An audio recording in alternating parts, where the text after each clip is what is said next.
بسم الله الرحمن الرحيم. Wa amma khuluqul iffati fayasduru minhu as-sakha'u wal haya'u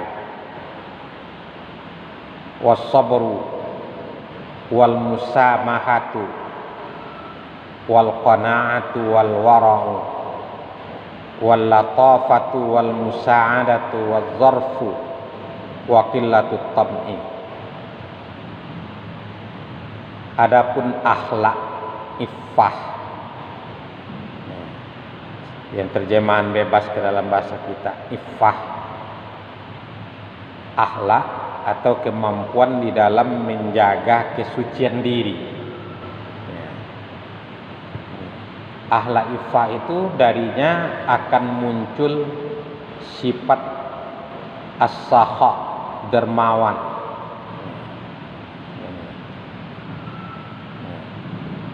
buah dari iffah yang bersumber, yang dihasilkan oleh syahwat yang terkendali tadi, akan muncul sifat dermawan, wal haya, malu, was sabru, sabar. Jadi sabar itu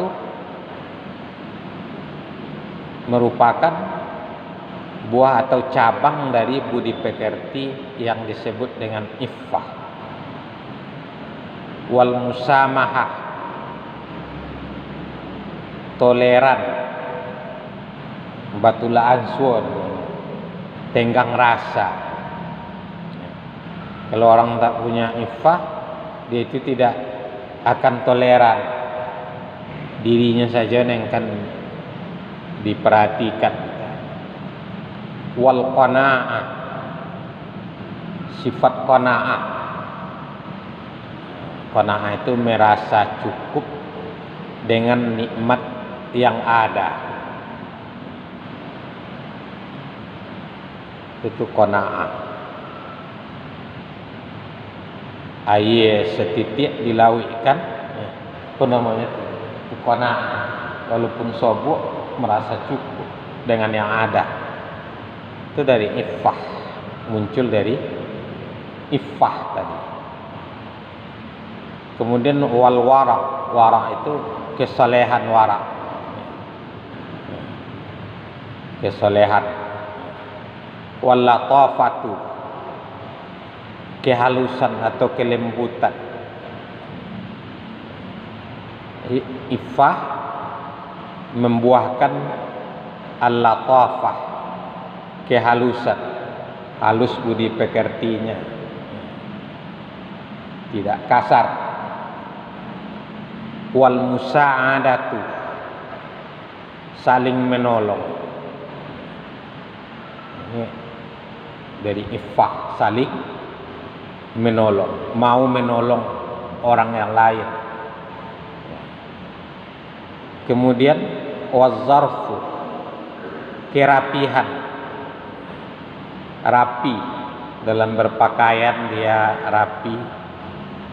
Pendeknya dalam hal-hal yang menyangkut dengan keinginan hidup atau syahwat tadi, ada kerapihan. Wa qillatut tam'i, dan tidak tamak. Tidak tamak. Apa yang terjadi bila sifat iffah ini cenderung kepada kekurangan, kurang iffahnya? Wa amma mailuha ilal ifrati awit tafriti fayahsulu minhul hirsu wasyarhu wal waqahatu wal khubsu wat tabziru wat taqtiru war riya'u wal hutkatu wal majanatu wal absu wal maliqu wal hasadu was syamatatu wat tadallulu lil awniyai wal ihtiqarul fuqara'i wa ghairu dzalik. Wa amma mailuha ilal ifrati awit tafriti, kecenderungan iffah kepada ifrat atau keterlaluan,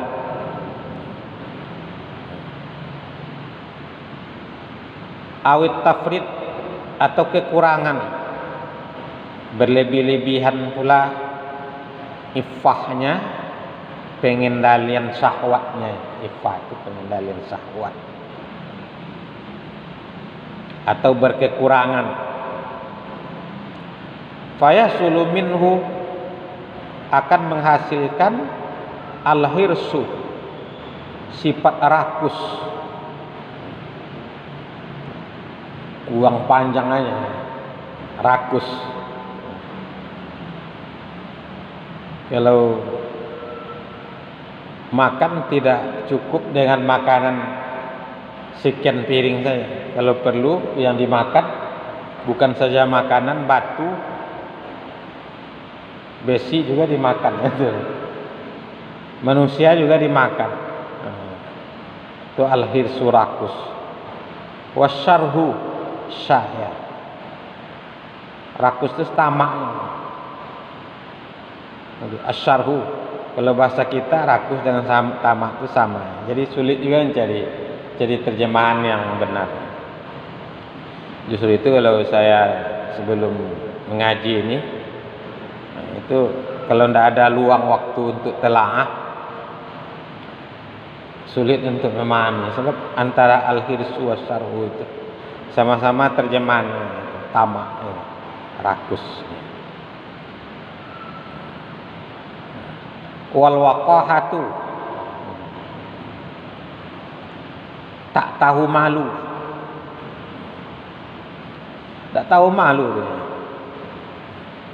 Minta itu bahagian dari al-waqahah. Yang dimaksud dengan meminta-minta di sini itu minta untuk kepentingan pribadinya, nanti salah paham pula. Untuk minta untuk anak yatim tuh, kata Ustaz tuh waqahan namanya. Itu salah pahamnya kan, minta dana pembangunan masjid untuk anak yatim, itu maksudnya. Untuk kepentingan diri awaknya lah, ada dinya sebenarnya. Kurang minta ya lah, aku tu waqah di situ. Jadi jangan disalahpahamkan ya. Kemudian wal khubsu. Khubsu di sini keji perbuatan. Syahwatnya lah tidak terkendali. Jadi tadi di iffah, pengendalian syahwat. Tak terkendali itu al-khubsu, keji lah. Dalam ucapan-ucapan keji, tindakan-tindakan keji. Ya. Kalau kurang iffah itu bahkan sampai sekarang di dunia ini, di dunia kita ini yang nilai-nilai hidup sudah jungkir balik dari yang dulu. Kalau waktu dulu kita kan siapa? Biar lambat asal selamat. Kalau gini tidak laku lagi, tidak bisa. Cepat tepat selamat. Jadi dalam dunia yang sudah mengalami perubahan ini, perbuatan yang keji itu yang dihasilkan oleh kekurangan iffah tadi, syahwat yang tak terkendali. Di sosial media kita tonton nenek-nenek malah goyang TikTok dia, nenek-nenek. Kalau kita online kan di internet itu disertai oleh kurang bajaga namanya. Ada namanya aplikasi yang dipromosikan. Nenek-nenek pakai TikTok. Tak malu dia goyang-goyang seperti anak-anak muda. Apanya yang salah di sini? Itu jelas kalau kita itu bermasalah. Siap? Dengan tasawuf ini, pengajian tasawuf, yang sebenarnya yang melalui tasawuf ini pembentukan akhlak kita itu. Yang nanti kaitannya ini kan riyadhatun nafsi, pengendalian diri. Untuk mengendalikan itulah yang saya tambahkan di sini. Ada metodanya, tariqahnya, metode pengendalian. Tarikat kata orang, metode yang umumnya kalau yang dipakai untuk tarikat itu berupa amalan-amalan, wirid-wirid, amalan pagi, amalan sore, untuk memberi kekuatan jiwa, zikir-zikir, ya. Zikir mulai daripada yang tersembunyi waktu zikir kita di dalam hati kita, mengucapkan kalimat-kalimat thayyibah, ucapan tahlil berapa kali, ribuan-ribuan, itu namanya metode untuk pengendalian diri. Yang itu juga bagian dari tasawuf, pengendalian, tujuannya akhlak juga, pembentukan akhlak. Tapi kalau orang pun masuk tarikat tapi tidak terkendali, tidak kena sasaran, tidak rendah hati, tidak mendengar sesuatu dengan baik, mendengar alasan yang baik. Jadi sebenarnya dari tarikat itu tarikat cara pengendalian diri, melalui wirid, tahlilnya bagaimana cara tahlilnya, memberi kekuatan kepada keyakinannya kepada Allah. Kan itu melalui pendekatan zikrullah, ada yang keras, ada yang tidak. Semuanya itu sebenarnya sasarannya pembentukan akhlak juga. Samping akidah, pembentukan akhlak. Sebab tarikat itu pengendalian diri yang dicapai di situ.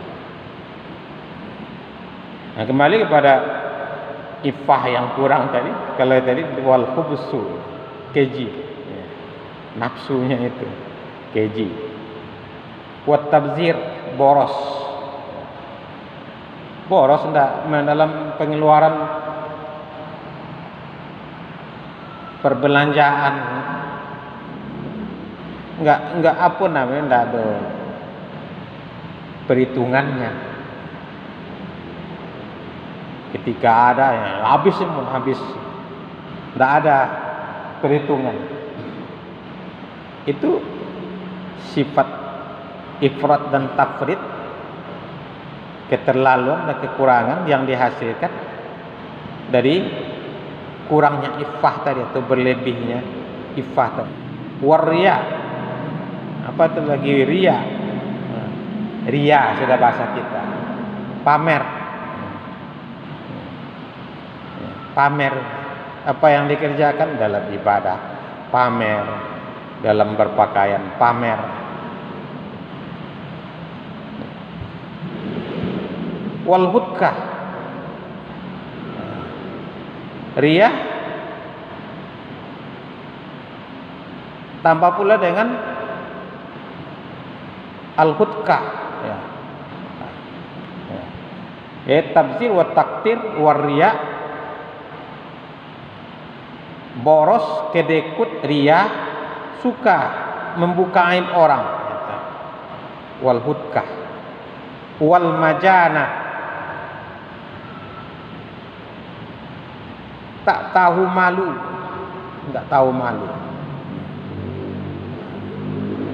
tidak malu, tidak tahu malu. Kalau dulu berkaitan dengan iffah ini, ya zaman dulu juga kita sebut. berboncengan kakak beradik saja kan juga kata orang sumbang, berboncengan. Sumbang tampak oleh orang, bukan karena salah sebenarnya, tidak mau berboncengan, membonceng kakak laki-lakinya bujangan, adik perempuannya gadis, berboncengan kalau tidak terpaksa benar. Jalan-jalankan kemari. Kenapa ini? Sumbang tampak. Kalau sekarang enggak. Kalau masa kita dulu mengajar antara guru dengan murid itu, apalagi kita yang laki-laki, kalau bicara seperlunya saja. Kalau mengajar di tingkat sanawiyah atau aliyah, seperlunya saja. Tapi karena perubahan zaman malah biasa saja pacaran antara guru dengan murid. Apa yang salah di sini? Iffah itu yang bermasalah. Kemudian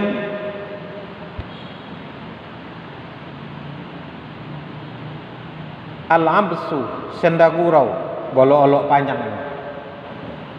Ndak patik waktu bergurau aja. Jadi al-absu, sendagurau, tidak pada tempatnya. Kan ada tempatnya untuk bersendagurau. Kalau dia orang kematian, balawak-lawak itu bermain, ndak pada tempatnya. Al-maliku,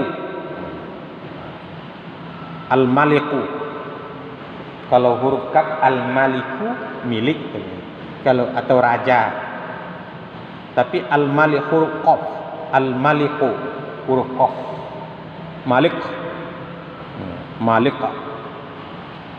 suka mengambil muka, itu istilah untuk suka mengambil muka. Al-malik, kalau maliki yaumiddin atau malikin nas, malikin nas, raja manusia. Tapi kalau salah baca malikin nas huruf qaf, nah, lain artinya. Kalau malik, raja yang memiliki. Kalau al-malik huruf qaf, itu artinya suka mengambil muko aja. Di hadapan atasan begini, pandai. Angkat talu namanya bayar. Angkat talu. Itu kalau sifat iffah yang dibuahkan oleh pengendalian syahwat tadi berlebih-lebihan atau berkekurangan. Wal hasad sudah sama seperti ini. Hasadnya, dengki. Wasyamatatu, syamata, huruf shinnya, syamatatu, senang melihat orang susah, itu syamata. Kalau tidak terkendali syahwat sehingga tidak punya iffah, harga diri yang diizinkan dalam syara, itu asyamata, senang melihat orang susah. Semestinya orang dalam susah kan dibantu kok senang hatinya. Baik lebih tu cik, rasailah cik. Itu sifat iffah yang bermasalah. Wattazallulu lil auniyah, menghinakan diri kepada orang-orang kaya. Kalau orang kaya, wah, tuan sangat hormat kepada orang kaya. Sebaliknya wal ihtiqarul fuqara, suka meremehkan orang miskin. Kalau orang miskin diremehkan. Kalau orang kaya, wah, dihinakan dirinya kepada orang kaya. Copek wana kalau orang kaya mengimbaunya. Tapi kepada orang miskin diremehkan. Apakah yang demikian itu muncul sekarang? Apa masalahnya? Ini kalau orang mengaji namanya apa kalau istilah pemerintah revolusi apa namanya mental akhlak. Dalam ilmu tasawuf yang diwujudkan itu perubahan akhlak. Ini yang akan diobati, yang disebut dengan asyamatah, senang melihat orang susah, merendahkan atau menghinakan diri kepada orang kaya, meremehkan orang miskin dan lain-lain. Jadi kata beliau, fa ummahatu mahasinul akhlak hazihil fadailul arba'ah. Jadi induk segala budi pekerti yang baik, akhlak yang baik itu induknya adalah sifat keutamaan yang 4 tadi. Itu neninduknya. Kalau ndak ada neninduknya kan dokan babuahnya dah. Nompek kah. Wa hiyal hikmatu wasyaja'atu wal iffa wal adlu. Yaitu hikmah, syaja'ah, iffah dan adil. Keseimbangan. Wal baqi furu'uha. Selebihnya adalah cabangnya. Selebih akhlak yang lain daripada itu cabang. Seperti tadi dermawan, kelembutan, adanya toleransi dalam hidup, itu cabang dari yang 4 ini. Walam yablugh kamalul i'tidal fi hazihil arba' illa Rasulullah sallallahu alaihi wasallam. Tidak ada yang mencapai kesempurnaan keseimbangan dalam 4 ini. Seimbang dalam sifat yang 4. Apakah tadi hikmah, syaja'ah, iffah dan adil? Tidak ada yang seimbang selain dari Rasulullah sallallahu alaihi wasallam. Wan nasu ba'dahu mutawafituna fil qurbi wal bu'di minhu. Sedangkan manusia setelah beliau adalah berbeda-beda dalam dekat dan jauhnya dari kesempurnaannya. Fa kullu man qaruba minhu fi hadhil akhlaq fa huwa qaribun minallahi ta'ala biqadri qarbihi min Rasulillah sallallahu alaihi wasallam. Seluruh orang yang mendekati kesempurnaan akhlak ini adalah dekat kepada Allah, setara dengan kedekatannya kepada Rasulullah SAW. Siapa yang sempurna nompek itu, pastilah orang itu sudah dekat kepada Allah. Tapi tidak bisa dekat kalau dia tidak dekat kepada Rasulullah. Sebab Rasulullah itu lain contohnya. Wa kullu man jama'at kamalu hazil akhlaqu istahaqqa ayyakuna bainal khalqi malakan muta'an yarji'ul khalqu kulluhum ilaihi wa yattaduna bihi fi jami'il af'al. Seluruh orang yang terhimpun pada dirinya akhlak ini, maka sepatutnya ia bagaikan malaikat yang ditaati. Jadi orang nenado kesempurnaan, sepatutnya dia itu bagaikan malaikat yang ditaati. Seluruh orang merujuk kepadanya dan meneladaninya dalam semua perbuatan, baik dari dalam akhlaknya kepada Allah, akhlaknya kepada sesama manusia. Ini kan dia dicontoh teladan. Wa man infakka an hazil akhlaq kulluha wa tasaffa bi addadiha istahaqqa ay yakhruja min bainal biladi wal ibadi fa innahu qad qaruba minas syaitanil la'inil mub'idi fayambaghi ayyub'ada. Barang siapa yang terlepas darinya seluruh budi pekerti ini, nenompek tadi tidak ada hikmah sampai seterusnya, dan bersifat dengan sifat yang berlawanan, bukannya sifat yang seperti itu, malah lawan dari yang 4 itu, maka sepatutnya dia diusir dari negeri-negeri dan di antara hamba-hamba. Untuk kena ndak orang ini, dia lo orang di tengah orang, karena dia adalah dekat kepada setan yang terkutuk, lagi dijauhi, maka sepatutnya pula dia dijauhi oleh orang. Kalau nendo adun menjadi musuh manusia lagi, kawan setan. Kama annal awala qaribun minal malaki al muqarrabi fayambai ayuqtada bihi wa yataqarrabu ilaihi fa inna Rasulullah sallallahu lam yub'as illa liyutammima makarimal akhlaq kama qala. Sebagaimana yang pertama adalah dekat kepada malaikat yang dekat kepada Allah, maka sepatutnya dia diteladani dan didekati.